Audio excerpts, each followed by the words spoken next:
Hello, I'm Dr. Thomas Maples, and welcome back to A Sacred Journey. Today we're going to explore the concept of self-esteem. In this episode and the next few episodes, we'll look at self-esteem from the lens of creating positive meaning through lived action. We will start with a fictional case analysis regarding an individual trying to find elements of their self-esteem.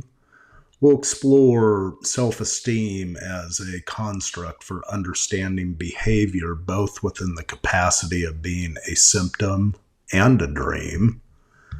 We'll then explore building self-esteem as a means to keep our face towards the sun, that life-giving force that really we could aspire towards.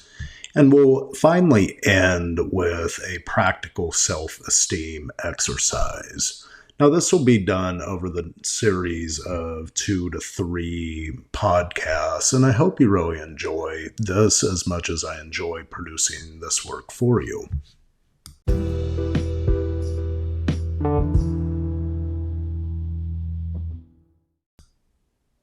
Let us begin with a quote from Helen Keller.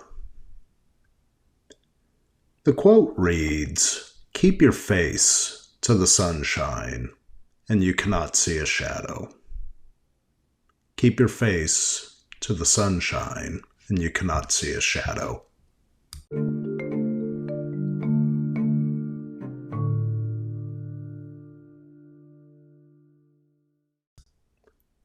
Self-esteem operates much in this way. When we keep our face to the sunshine, we aspire towards a life-giving element, the light, if you will, that comes from the sun, that which nurtures all. Like a seedling, we grow, and we grow towards this life-giving force. That element could be God. That element can be a vision that we aspire to. That element could be a dream. Whatever that is, it's some aspect that we aspire towards.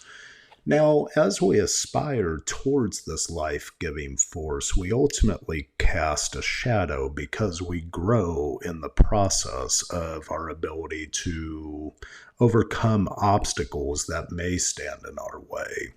And of course, as we grow in this process, the shadow is cast.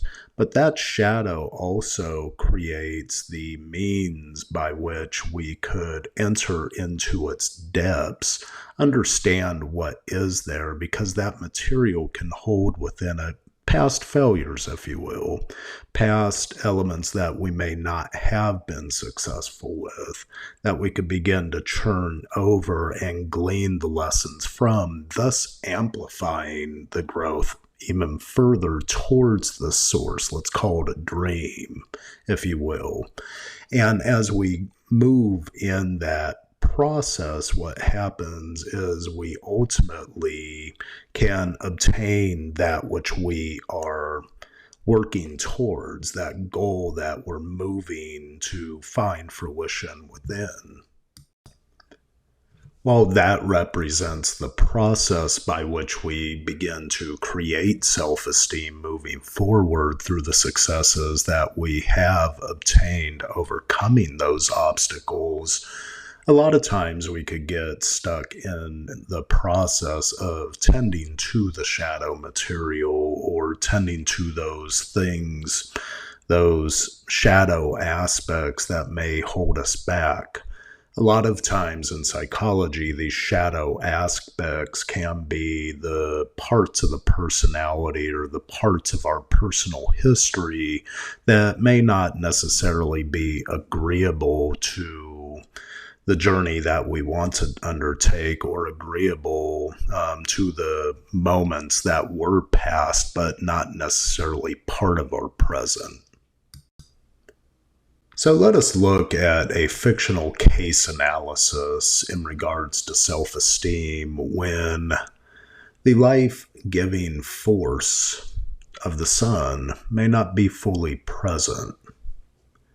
And all that may be there is the shadow of when one looks into the mirror. Please note that this section represents a work of fiction. Names, characters, businesses, events, and incidents are the product of my imagination. Any resemblance to actual people, living or dead, or of actual events is purely coincidental.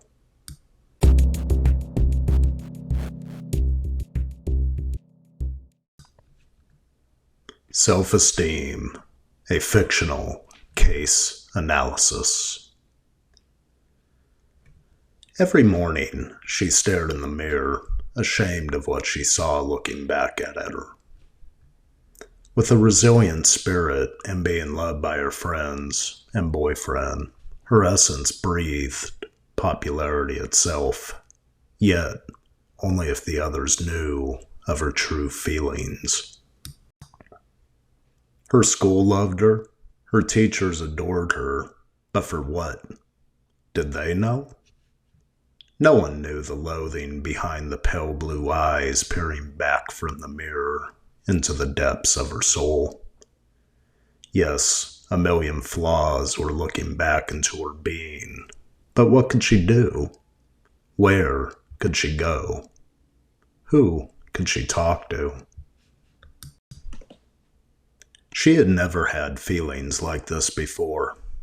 Everything changed when her mom and dad divorced, but she was the strong one, especially for her younger brother, who always looked up and turned to her for advice on navigating childhood life. Who am I? What is the meaning of this? Where am I going in life? All swirled in her head as she lay restless, waiting for the storm to calm. A tear swelled in the corner of her eye, and she could feel it roll down her cheek as the pull of her dreamlike state slowly moved her deeper from consciousness. Seconds later, she came to, as the foam pulled her away from her trance-like state. Welcome to a new day. Sluggish but aware, she felt the mirror call her to her morning meditation. But for what purpose?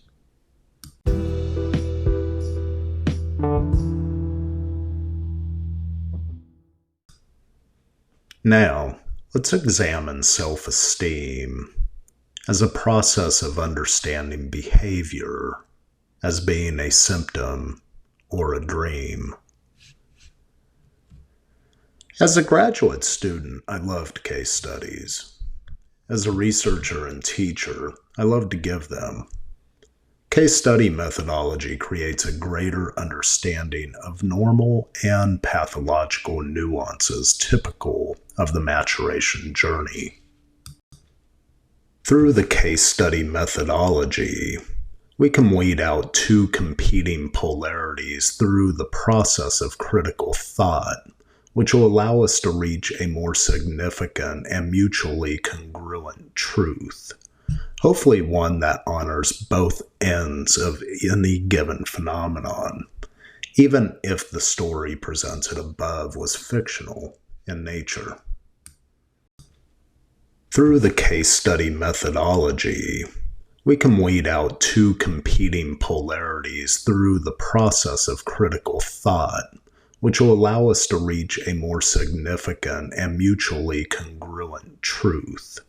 Hopefully one that honors both ends of any given phenomenon, even when the story is fictional.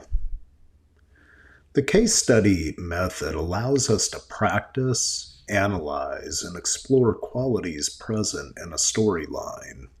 This allows us to develop further understanding of our individual and collective plight to realize our self-potential.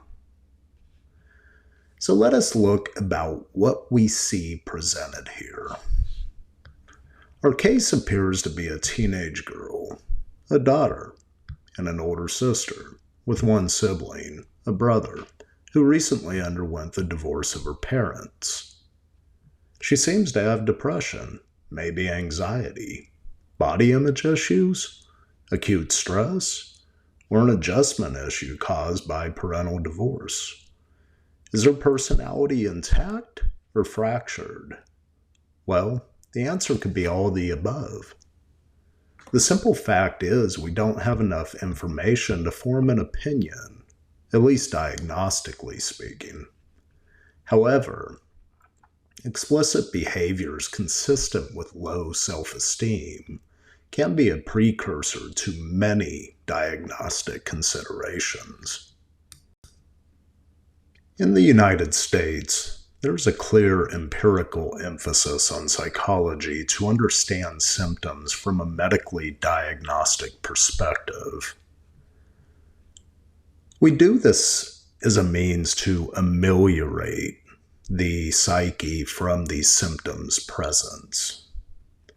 But behaviors are only one part of psychopathology, and even more detrimental, they also link to normative behavioral states that underlie typical maturational sequences. So how do you kill a proverbial cancer of unwanted behavioral response? Through a methodological treatment regimen while keeping or even amplifying the positive aspects of the same intrapsychic phenomenon. Those same developmental sequences that drive our intrapsychic maturational journey. Creating effective treatment from a positive and strength-based perspective can be a challenging prospect, especially from the lens of medical psychology. Psychoanalysis and analytical forms of psychology would have you engage in treatment methodologies that are very different from behaviorism, cognitive behavioral therapies, humanistic, or even experiential approaches to treatment. But outside of the confines of psychological theory, we can examine what is important here.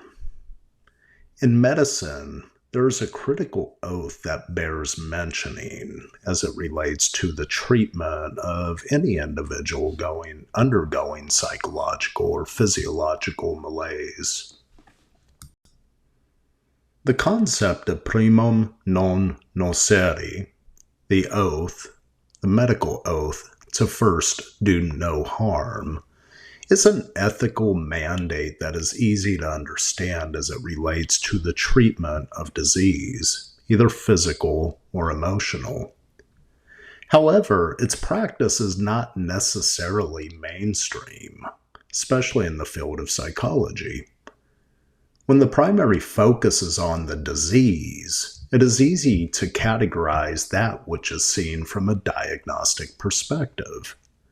However, that may not be the best interest of an interested party, who may present with numerous symptoms common to a disorder, but whose main problem may lie in a typical developmental paradigm. What is evident from our storyline is that the protagonist lacks self-esteem. A lack of self-esteem is a catalyst for diagnoses such as depression, anxiety, or nervous system problems. It can also affect other mental health concerns such as mood, her sense of self, or even cause symptoms of psychosis. As we can see, the protagonist of the story has negative feelings about herself. If prolonged, this level of low self-esteem could even lead to personality conflicts. However, if treated, our protagonist can learn skills to handle those daily concerns of antagonistic stress, even if they are internally driven and not externally exposed. How can we help our protagonist become fully engaged in her journey to work a dream she sees fit? First, we must help her understand and release past conflicts. By learning to release the past grasp on the present moment, the protagonist can begin to dream life forward. She may develop the ability to envision, chart a course, and navigate towards a dream capable of bringing the beauty of self-esteem so desperately that she may desire for her life. I want to thank you for joining me here today in our first segment on exploring self-esteem as a means to create positive meaning through lived action.